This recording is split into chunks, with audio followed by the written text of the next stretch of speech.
सुत जा जा तू जा जाए पवन सुत जा जा तू जा पता लगावे सिया के अगे आपा उनका पिया के अगे आपा उनका पिया के जा पता लगावे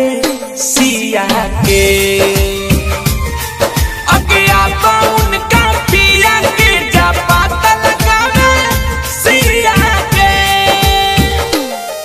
जा जाए पवन सुत जा जा तू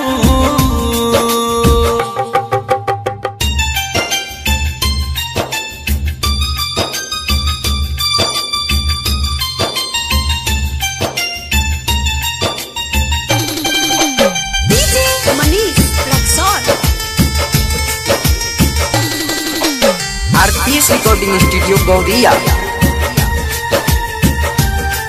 यद कहता अपना शक्ति अपना शक्ति देखावा तम्मा भगती के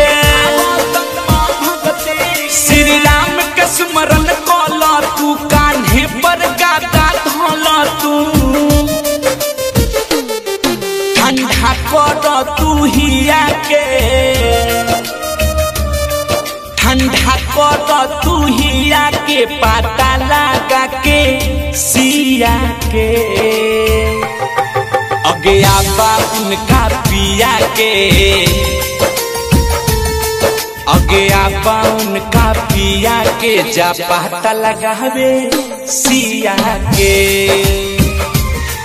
अगे आपा उनका पिया के जा पता लगावे सिया के जा जाए पवन सुत जा जा तू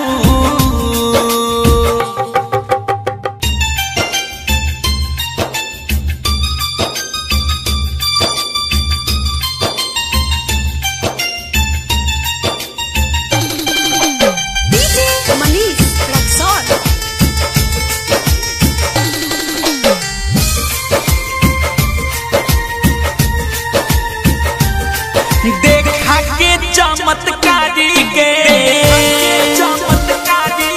हरले पाया बला नादी के जा सात समुंदर पानी हो डोबत हुई महारानी हो